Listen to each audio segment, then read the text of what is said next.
I mean, Latinos ain't even Latinos or whatever you want to call them. They're actually descendants of the Indians. I mean, you can tell. I mean, look all over California. Those are not Mexicans. They call them Mexicans, just like they're calling us what? Calling us Americans now. You know what I'm saying? We're trying to take on it, but no, we're actually Africans. You know what I'm saying? Those are not just Mexicans. Those are descendants of the Indians. But in order, to keep them from giving them their just due, they're going to rename them. They're going to give them a whole other term. It's just like the Middle East. They call it the Middle East. As if the Middle East ain't no damn continent. The Middle East ain't a continent. The Middle East is a part of Africa. Yeah, just a little river. Just a little river. You can look at the map right now. They call it the Middle East to separate your mind, so you can look at it as a continent. But the Middle East is not a continent. It's not. But that's how the media do it. Everything in that book, everything in the Bible is a spiritual reality. Jesus' story is a spiritual reality for any man that decides to bound himself in truth. Anyone that decides to bound themselves in truth is gonna go through what Jesus Christ went through. That's the bottom line. It's like, that's why people aren't, really going to church right now. That's why the church doesn't seem to be so effective, because there are so many things going on. Like churches, like we would say religion are forms of separation, but now churches are just a form of separation. You have churches that don't even mess with other churches. You got pastors that don't even rock with other pastors. You know what I'm saying? When really it's all foolishness. It's all foolishness and ego, because all of y'all churches, they're coming from one book. You got 30-some churches on the east side of Macon, probably more than that. You know what I'm saying? All of y'all just got one book. All of y'all just got one book. One Holy Bible. It's only one Holy Bible. So where do we come in with all of these different interpretations? Why can't we find some kind of common ground? It's because we haven't studied, and we haven't studied beyond the Bible. Truth be told, the Bible is a form of slavery. Truth be told. Until, and it says right in the book, God says right in the book, I wrote this law in your mind and your heart. Henceforth, you really don't need the book. Now, I say that to say this. Why? Name me one black person. Name me one African or black person that had a Bible before slavery. You can't name it. You can't. I give you all the money in my pocket. I give up everything. If you can name one black person that had a Bible before a Holy Bible before slavery, I give you all mine. I give you everything. I give you everything I have right now. Everything in there is a spiritual reality. It's a spiritual reality. Everything. Just like I was telling you about Cain and Abel. Right now we have brother on brother in all kind of forms. It comes in all kind of forms. You have the white people standing aside. They are our brothers and sisters. Whether they know it or not, they are our brothers and sisters. White people aren't even white people. They're not, but that's the thing that the devil has us caught up in. Actually, white people are truly the lightest black people on the planet. That's all it is. White people are actually the lightest black people on the planet. The lightest black people on the planet. That's all. Everybody all of us come from Africa, man. You know what I'm saying? And that's just, there you go right there. We're brothers, man. None of us, it's only one life, man. It's only one life. And like I said earlier, man, none of us had the privilege of telling God what color we wanted to be, telling God what nationality, where we wanted to be born, none of that. Hell, we could have been born in the damn 1800s. Straight up. Hell, I could have been white. It ain't but one life. I could have been Chinese. I could have been Asian. I could have been Hawaiian. You know what I'm saying?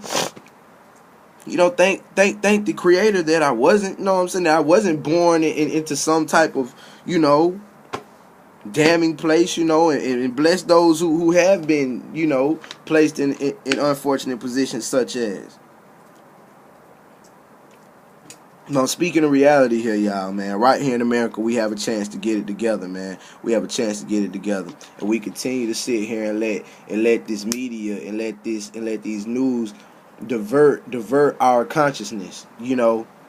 We let them keep us in limbo with entertainment and foolishness and low grade music, low vibrational music. We have to become conscious, and we have to understand who we are as the epitome of the creation. No other animal on the planet pays to live. No animal on the planet pays to live. All animals are free. Besides the number one thing that God made to run this shit, we gotta pay to live here. Gotta start understanding, man. Gotta start understanding this thing, man. All the way around. I'm telling you, man, it's a spiritual reality. Spiritual reality. Spiritual reality. And like I say, man, you got brother on brother in all forms. You got black on black crime in all forms. You got hella black police out here, hounding the young black man, taking him to jail by the minute, just so they can eat, just so they can live. And when you thrive off of other people's misery like that, what kind of true living is that? We need to understand that this is the Egypt that the Bible was speaking of. Egypt is a place of captivity. It's a place of bondage. Egypt is referring to a place of bondage, man. You know what I'm saying? And it's not the place where the pyramids are. That the original name, the true name of that setting is Kemet. Ancient Kemet. That is not Egypt. Egypt is a place of bondage. And today, America is the new Egypt. Today, America is the new place of bondage all the way around, because bondage is something that ultimately exists in the mind. But we don't understand that. I mean, it's just a fact. America is the number one continent, leads every continent in the incarceration rate.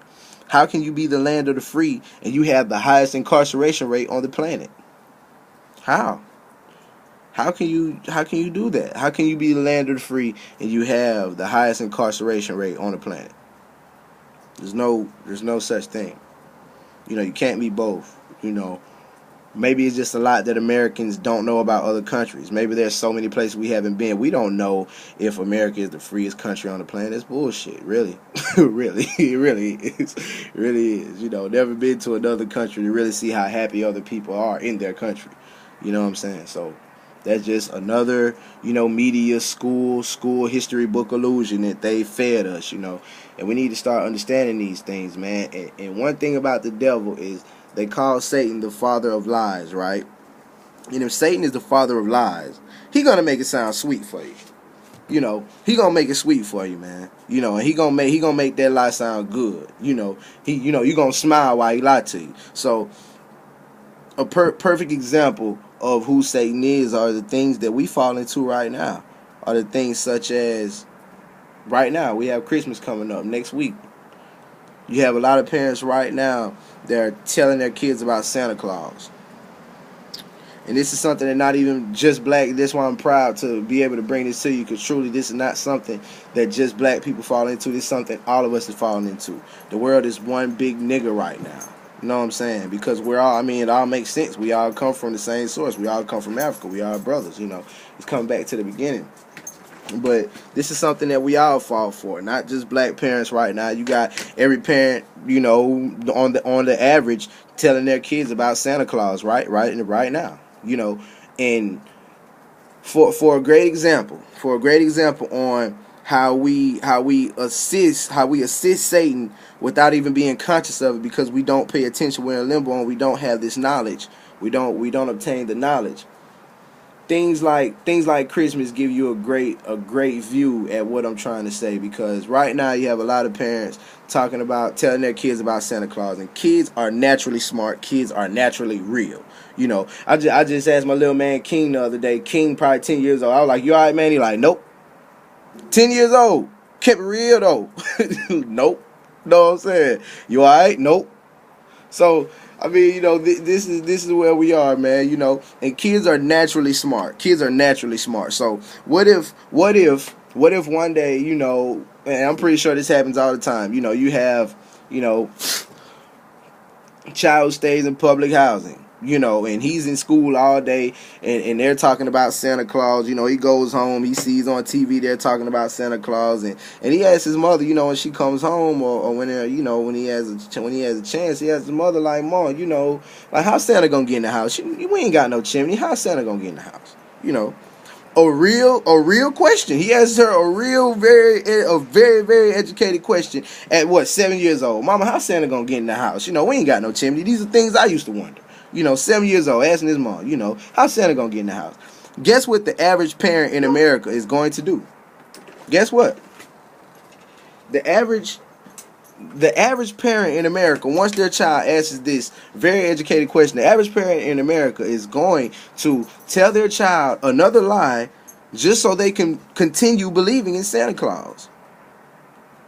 The average parent ain't gonna be like, all right, you know, I'm gonna keep it real. Look, you know, Santa ain't real, man. You know, I buy all that. You know what I'm saying? So by the time, you know, consequently, since we feed them another lie so they can continue believing in the illusion of Santa or the lie of Santa, you know, consequently, when they turn 18, they become grown. How can we blame them for falling for bullshit?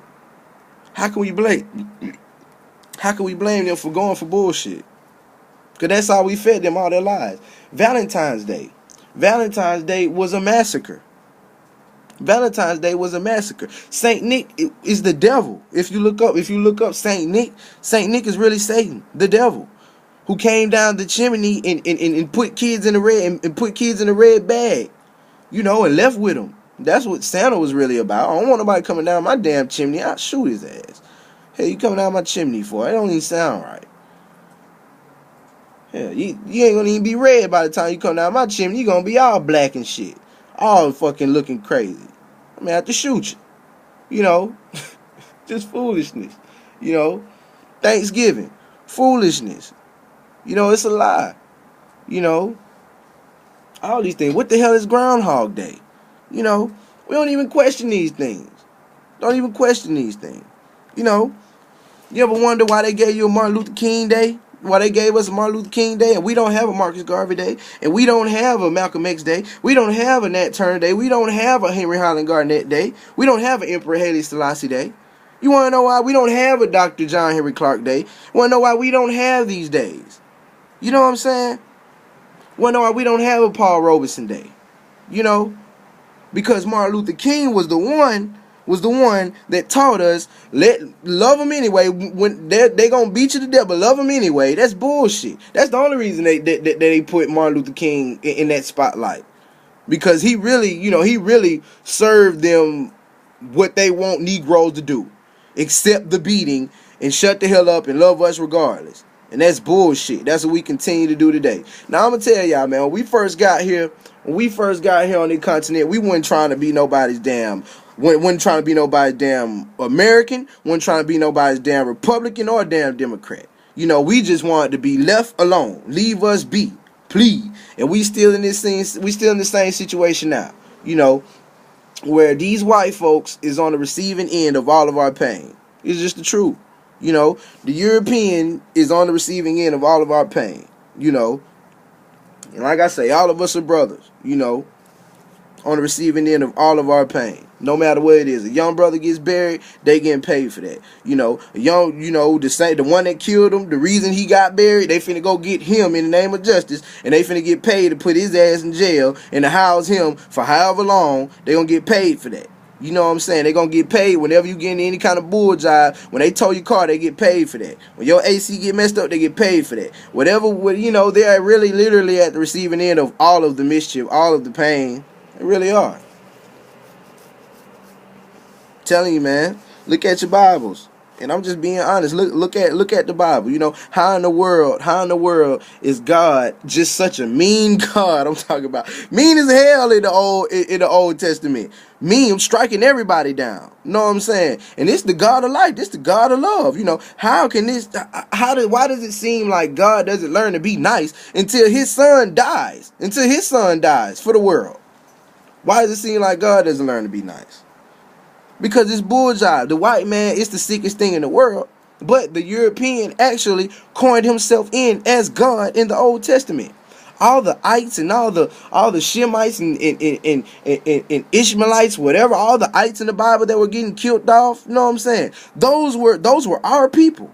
You know, so it makes great sense why there wasn't no retribution for slavery.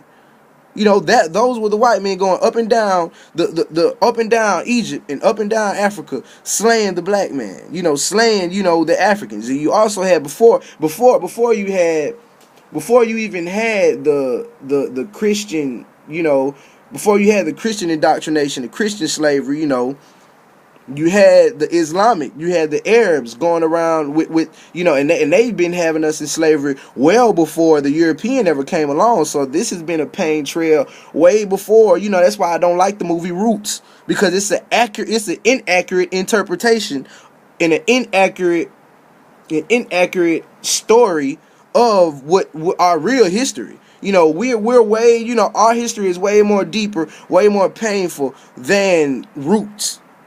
It's way before Roots. We were slaves way before Roots. You know, they've been used to selling us, you know. And always, like I say, you know, you have to understand the way fear has been used as one of the greatest instruments, because fear is what Satan thrives off of. You know, that's the energy, that's the vibration that he must have. He must have people fearful, you know. And you got to understand the way fear was implied. Right in the Bible, they tell you to fear God. There's no reason